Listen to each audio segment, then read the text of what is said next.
Tofu and I would like to thank you all for this channel reaching 1,000 subscribers. Unfortunately, she has rat things to do. I'd also like to say a huge thank you to Erin's Animals. I don't know how to record my screen like scrolling through her amazing channel, so we have me recording an iPad backlit by our new kitchen lights. Erin's Animals in this video here, where she made her hamster a giant, amazing hamster garden, very kindly did a shout out on my channel, especially in reference to the videos that I've made where I've made planted gardens for my rats to play in, and said that that was the inspiration behind her video, and that has been like amazing in terms of sending people to my channel. And thank you very much for coming and for sticking about. I'm gonna not edit this transition out. Whoosh, let's pretend that never happened. So in our last video I talked about tabletop, what do you call this? Tabletop floor times, and how, sorry girl, and how whenever you want to do floor time, if you can't do grand floor times in large spaces, that focusing, and even if you are doing it in large spaces, you should still focus on the enrichment that you're providing to make it different and exciting and to keep your rats engaged. I talked about how I use snuffle mats, how I use fishing for peas. Today we are introducing these guys to a ball pit as well, which unfortunately not all of my rats play with, which makes me sad. You'll also notice that the mischief is significantly many more than our previous video, and that they are way more petite. And that is because this group, hello, this group is actually our current kittens. Our current kittens were cooking or just developing really fast and unable to do floor time when we last filmed. These guys are, gosh, they'll be about 5 weeks old. They'll be separated from, well, the bucks will be separated from their sisters in just a few days' time. So today we were doing floor time specifically for getting the kittens used to being out and about. Hello. Out and about without their mother. Now their mums rejoined them, but also just to give them a lot of different, textures, just to get them used to being interested and confident in a new surrounding. And the reason why we have them on a table is actually really different to why my last video was on the same table and the same tablecloth. It's because on this tablecloth they can't get away from me. So if I noticed that a kitten was a little bit nervy, then I'd be able to get them really quickly because they can't escape. This is really small and their depth perception's kicked in, so they're not jumping off the table. But that's not what this video is about. It's not about providing enrichment. What it is about is that when Erin's Animals showed the video about her creating a, like, relative to size, a pretty large garden just for her hamster, when I moved, I started looking at this tree in a different way. This tree previously is one of the, well, it still could be an under storage tray from IKEA, which we've been storing our towels and our bedding in, and I have repurposed it because now we've moved house. We have a laundry cupboard to a rat garden. Now this garden is like 2 days old, but apparently I'm impatient and I'm gonna do a progress. I'm so impatient that I sowed the millet seed in this orchard bark and coconut fibre mixture like 2 days ago, and I planted these now sacrificed herbs pretty much today. But yeah, the millet spray, which is the seeds that I want to sprout in here, were planted about 2 days ago, and the rats have already found them. I thought a few things when I decided to give them this work in progress garden. The first was I wanted to make sure during their while the kittens are young and they're in a kind of socialization period, I wanted to make sure that they had exposure to things like the dig tray. But I also wrongly assumed that they wouldn't eat the millet spray, and instead by digging, they would mix the millet spray into the soil and therefore reduce my requirement to mix it by hand. how wrong I was. There has been a few instances, actually very frequent instances today, where I've noticed a rat sitting with a bundle of millet that I didn't separate appropriately in their little paws, nibbling away. I even have some decoy hazelnuts and banana chips in the substrate that they've all really quickly found.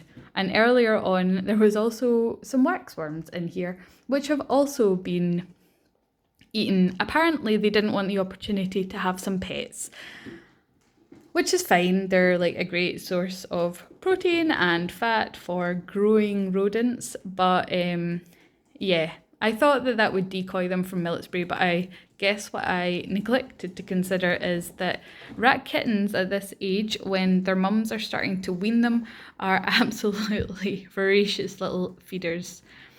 And another thing is, just in that hut right back there, there is a ball of cinnamon, and that is Sora, who is one of our 2 mothers of these 14 kittens. Sora has 4 kittens who you'll be able to identify by being significantly more chunky than the rest, and the other 10 are Groot's kittens. And Groot's kittens are even more voracious because they have more competition. Despite getting significantly more food, they have more kitten to compete with. And Sora very kindly taught the kittens that they could eat these plants. But they've thankfully stopped and returned after I mixed some of their food mix back into the substrate. They've now left the plants alone and started eating again. Ideally, if you want a beautiful, lush green garden, you wouldn't give it to your rats when it's only been, establishing for, but it's not even established, when it's only had about 2 days for the seeds to realise that they're no longer in the bag that I stored the millet spray in, and they've actually been moved into something that they could grow in. But, yeah, I was very excited this week. Is probably going to be quite busy, so I'm probably not going to feel like filming or recording so much. Oops, there's my finger. So I was like, you know what, it's Sunday, I want to spend some time with my rats and I want to show them the garden, because I'm like so pleased and proud of this. It's the biggest big tree that I've ever made, short of my bioactive enclosure that I made for my African pygmy hedgehog Chai a while ago, which was like 2 foot by 4, 2 by 6. I think it was 2 by 6, because I remember thinking I could lie in this. But that's probably the largest. But for rats, like, this is the best that I've got, to put it nicely. Oh my god. Sora's being very kind and letting kittens that aren't her suckle from her, which is weird. Which is very strange. I didn't know that she would do that. But what a good girl, especially when she and Groot don't know each other.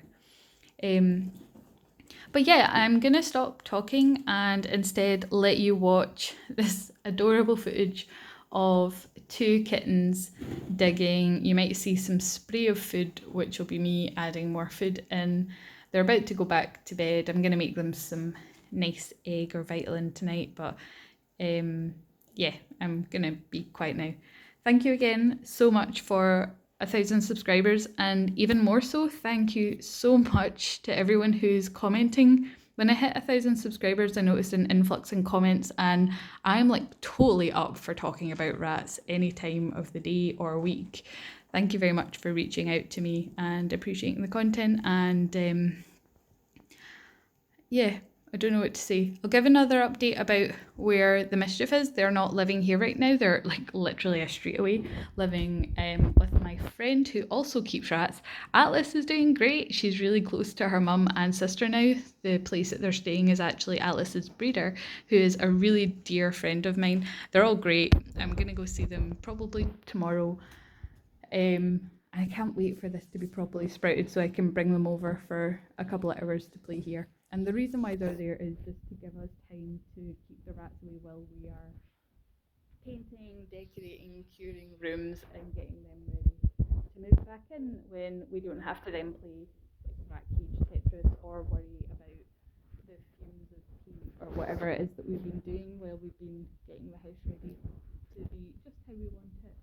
We don't have to worry about the rats reacting to any of that. So yeah, my friend very kindly offered to house the mischief there while we're settling and getting everything, all our work done over here in the new house. But thanks so much for watching, everyone, and I'll give you an update soon when hopefully when this has actually sprouted.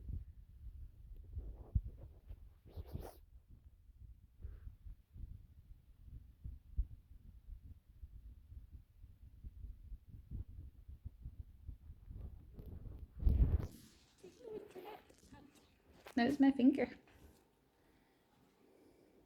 Hello. Oh, that's my finger again.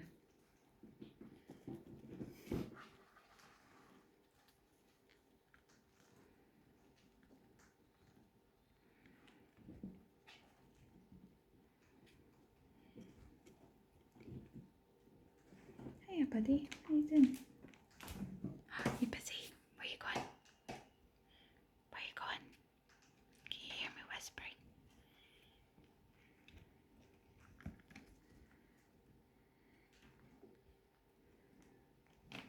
Kittens.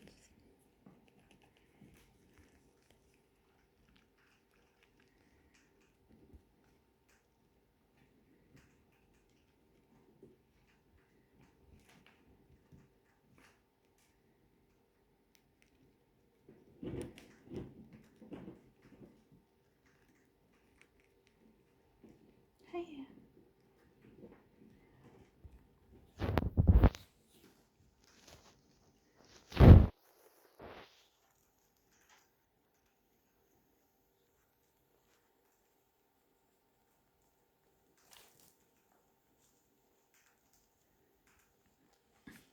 My plant. No.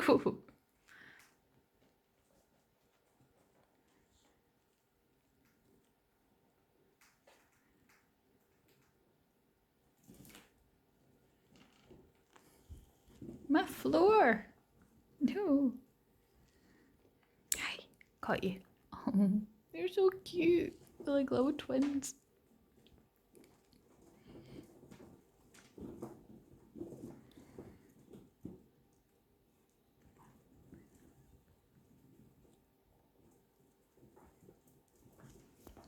My millet spray is being eaten by that rat in there. God damn you. They're like, oh, why was the human moving so much? Right, I'm gonna go now. Thank you so much for watching, especially for almost 13 minutes. High five to you. Although, to be fair, I also have been sitting here for like 2 hours watching them playing and digging, and this was fishing for peas. They've obviously been like doing this into it. This is the kind of seed digging I wanted. They're all like, what is noise? I will investigate. One day you shall learn cause and effect, my little ones, and be able to infer that because that's going there, that the source would probably be here, and then you'll see that it's your sister. Okay, I'm gonna go and stop criticizing my rats or the kittens' stupidity. Bye bye.